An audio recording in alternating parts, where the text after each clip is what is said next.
Hi, hello, how are you all this fine day? I hope that if you're here, you subscribe to this channel if you're not already, and you check out the links that are down below. You could subscribe to a weekly email newsletter, which is just a great time. I do recommend and encourage.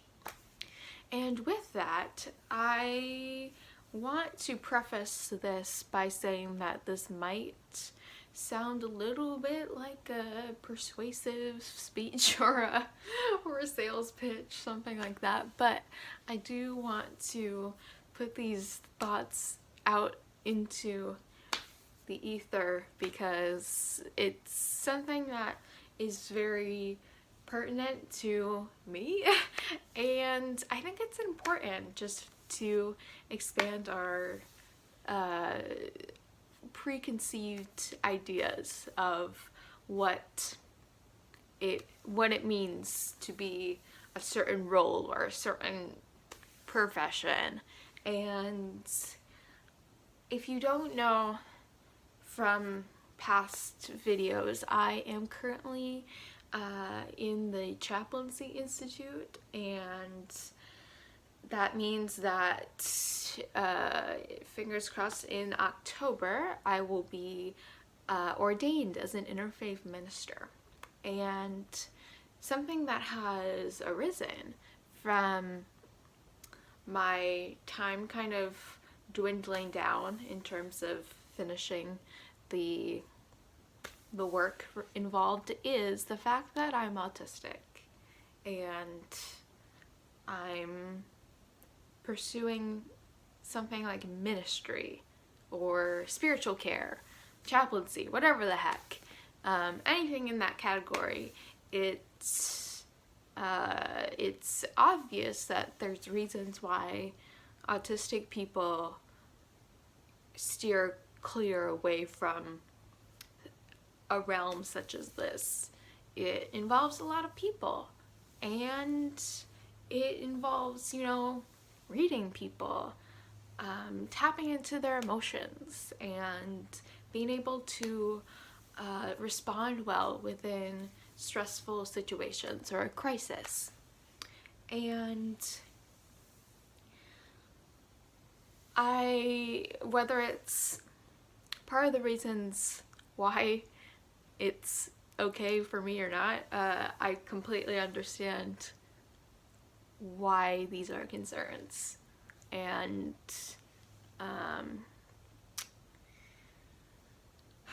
because of those concerns, it's just practical to say my response to those types of questions and those what ifs that may arise. And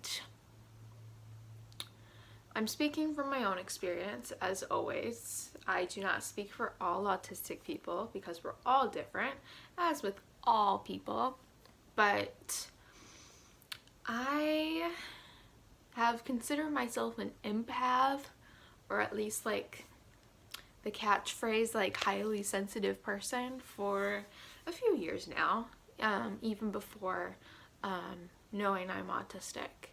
And I feel a lot.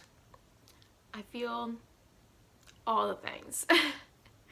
And if anything, my own concern would be distinguishing my own feelings from what I take in from everyone else, because empathy is my strong suit, and I really believe wholeheartedly in the power of emotions and being vulnerable. Thank you, Brene Brown. And just actually seeing people and hearing people as they are, wherever they are, meeting them in that place mentally, physically, spiritually, that they're at that given moment. And I work so hard to make everyone feel important and to make everyone feel seen, because I know what it's like to not feel seen and not feel heard and feel like, you know, you're a pile of dirt. And obviously different circumstances will inevitably be challenging.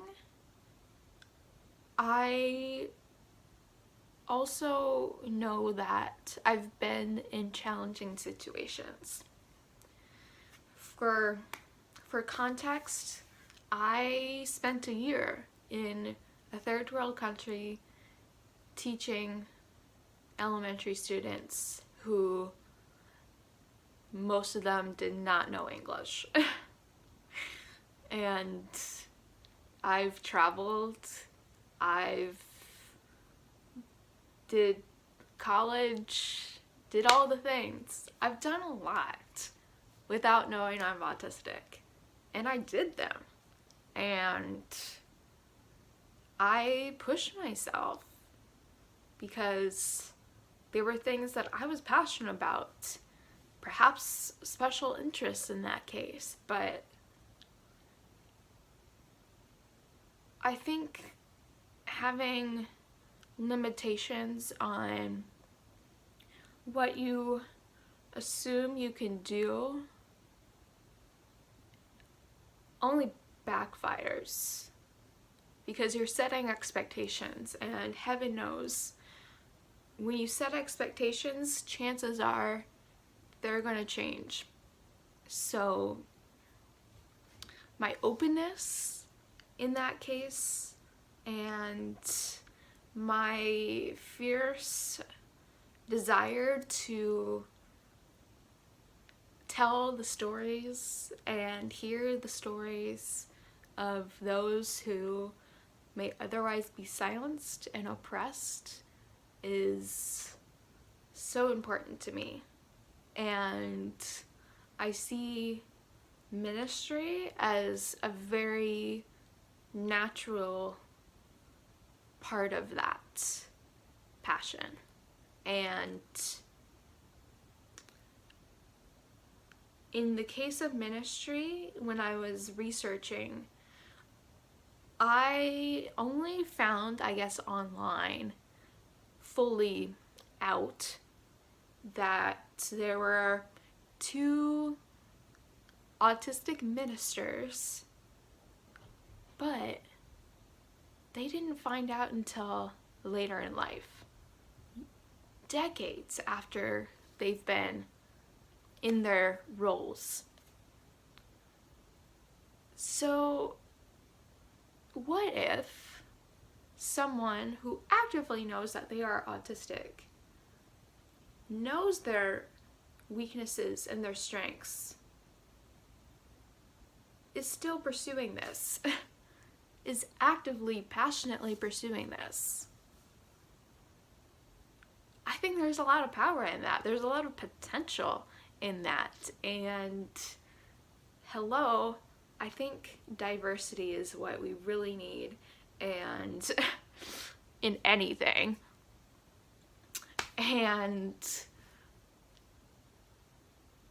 to champion diversity, especially in a way like neurodiversity that is often forgotten about, and from that diversity lens, being able to understand other minorities in some sort of way is a power.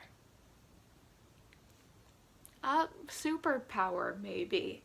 And my final note on this is that this is all taking place within a really strange time. And things are not going to look the same as they were before. And I think it's going to turn a lot into teleministry, as there is telemedicine, that is coming to the forefront and remote work, I think there's going to be a lot more needs to connect virtually and to still have that same potency on a screen as you do in person. A lot of people don't like that, and a lot of people can't do that. Whereas I thrive doing things virtually and not being directly in the room with someone where, you know, they might not want to be touched and they might not want that or need that physical presence to receive spiritual care and to receive some hope and good message. So I think when things are changing, when times are changing, you need people to adapt. You need people that are diverse to meet those diverse needs. So those are all my 20 cents worth of why I'm pursuing what I am and why I think my autism just amplifies that path even more. It has illuminated so much and so much potential, and to doubt and to assume and to question to the point of complete just closed-mindedness is just hindering us from the potential of what spiritual care, what ministry could look like and what it should look like. So thank you so much for being here, taking the time to watch this. I appreciate you oh so much. Please stay safe, stay well. Thoughts and prayers are with you, and many blessings.